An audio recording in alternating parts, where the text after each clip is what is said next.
Welcome back to another episode of the Bear Trap on the Boom and Bust channel, a Bears podcast by a Bears fan. I'm your host, Terry, and today we are talking about player spotlight, Danny Trevathan, one of the hot names going on in this off season. So, as I did the previous episode doing a spotlight, just to kind of dive into the player and talk about what they've done, what it looks like going forward, all that good stuff.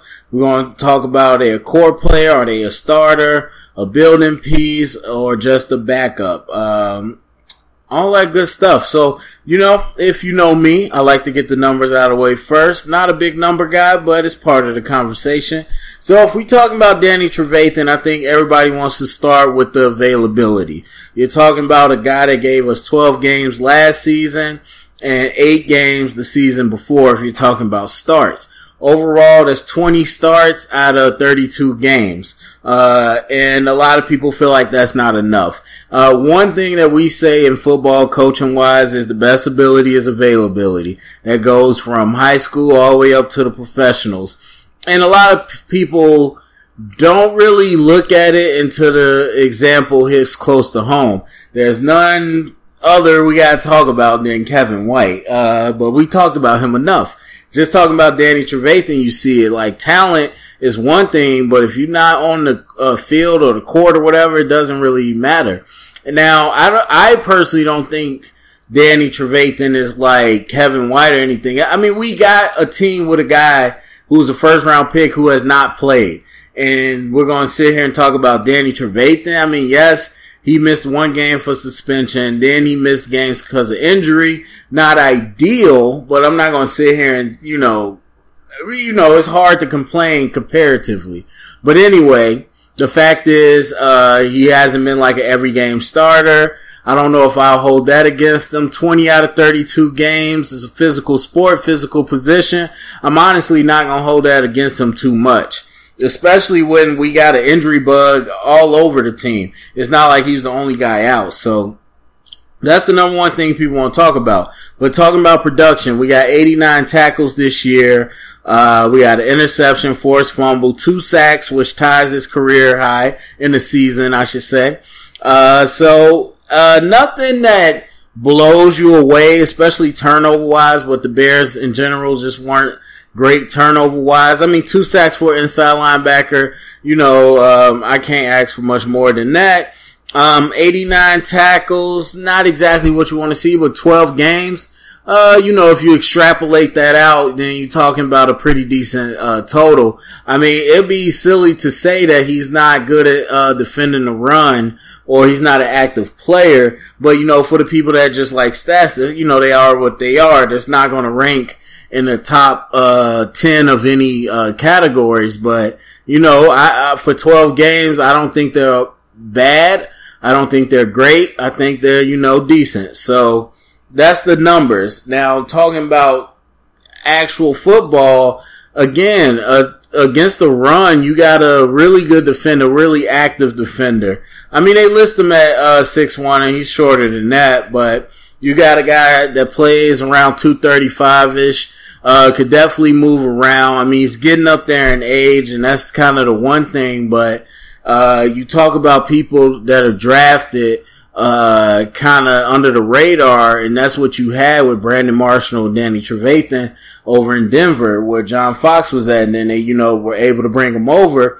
Kind of guys that were undersized a little bit, but scrappy and really played hard. And I do think Danny Trevathan plays hard. Last episode talked about Akeem Hicks and his attitude. I don't think Danny Trevathan he doesn't up the level of attitude like Akeem Hicks, but I still think he brings a nice work ethic. I mean, one of the guys that people talked a lot about is Pernell McPhee as far as a leader. And he's no longer with us, of course, but I think he's a guy that is emotional, but, showed it on the field. And I think just by going hard every snap that you get, I think Danny Trevathan shows that as well. I wouldn't call him the leader of the defense by any stretch, but I will say he does bring a level of edge to the defense. Now, going forward, you can't talk about him without talking about Roquan Smith. We've got a top 10 pick at his position. Now we play out front. We got multiple inside linebackers. The smart money is that Trevathan and Roquan Smith are going to start. Now, right there, you talk about what you would have with that. That's a great pair right there. And Nick Kwiatkowski in the wings is also somebody that gives you depth. So that's a great pair when you're talking about guys that are a little undersized but can get sideline to sideline. They're going to buzz to the ball with a great motor. I think Roquan has a lot more coverage ability than Trevathan does, but Trevathan's not a liability per se in the pass game. So I think it does make you very flexible because typically, I mean, like any defense, you got that Mike backer that's kind of a plugger, run stopper, and you don't leave him on the field for all 3 downs. Now you got Trevathan and Roquan. You talking about 2 guys that could be on the field for all 3 downs with no problem, and so that gives you some flexibility as far as how you rotate people. Now a lot of people are talking about trading Trevathan maybe before he completely has a disaster. I wouldn't say show that he's not good or before he shows he's a bust. He's not at all. He's a good player. Again, we talk about all the factors that go into it. People know he can play, but when the market's down, the market's down. And so rather than waiting for the market to go down, people are saying, kind of get him out there while you can. You got Roquan. You like Nick Kwiatkowski. And then, of course, you got, I'm not going to try to pronounce his name, but our other linebacker. And so it's like we're moving to a younger movement. Just get him out. I don't know if I would say that. And one of the stats I should have brought up was his contract, but I'm not about to look for it. And really, I mean, either way, I mean, if he's got some years left, which I believe he does, then ride him out. If it's 1 year, definitely ride him out. I mean, I don't see why so many people are asking for Trevathan to get traded. I mean, I don't think that helps you unless you're getting a piece back. I mean, I'm always for getting a piece back, especially if it's a younger, cheaper piece at a position we need. Yes. But, deals don't come around like that very often, especially when Trevathan's not coming off the best season. So, for the people who are like, just drop him. Some people are even talking about cutting him. And I'm just like, why? What good does that do you? He's a starting, level caliber player.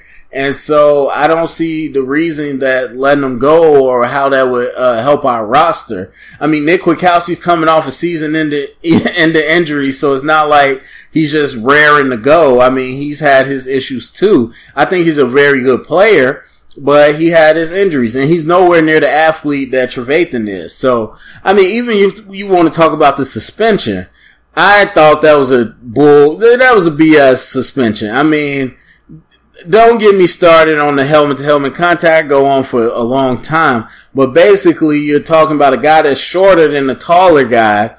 And when he's, ducking down at the moment of contact, what do you want a defender to do? Like, it wasn't intentional helmet-to-helmet. So, I don't think Trevathan's dirty. I know that was like a sports radio thing. Is he dirty? Is he a dirty player? Was that a dirty hit? I don't think he's dirty. I don't think he sits out of games just, as a diva. I think if he really can't play, he's not playing. But when he's out there, he goes hard.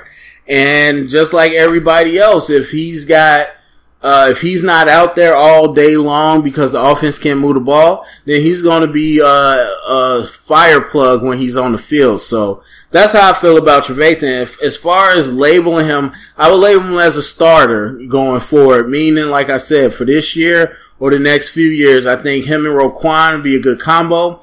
He'll teach Roquan, get him to professional level, and then Nick Kwiatkowski's waiting in the wings to take over, if you want to let him go. Of course, he's 28. Probably going to be 29, so he's not a building piece. I don't think he's a core player either because you got Nick Kwiatkowski, and so if Trevathan is out, I think we'll still be okay, plus Roquan. So I don't think he's a core player. I just think he's a good starter and a guy that I wouldn't get rid of if I didn't have to.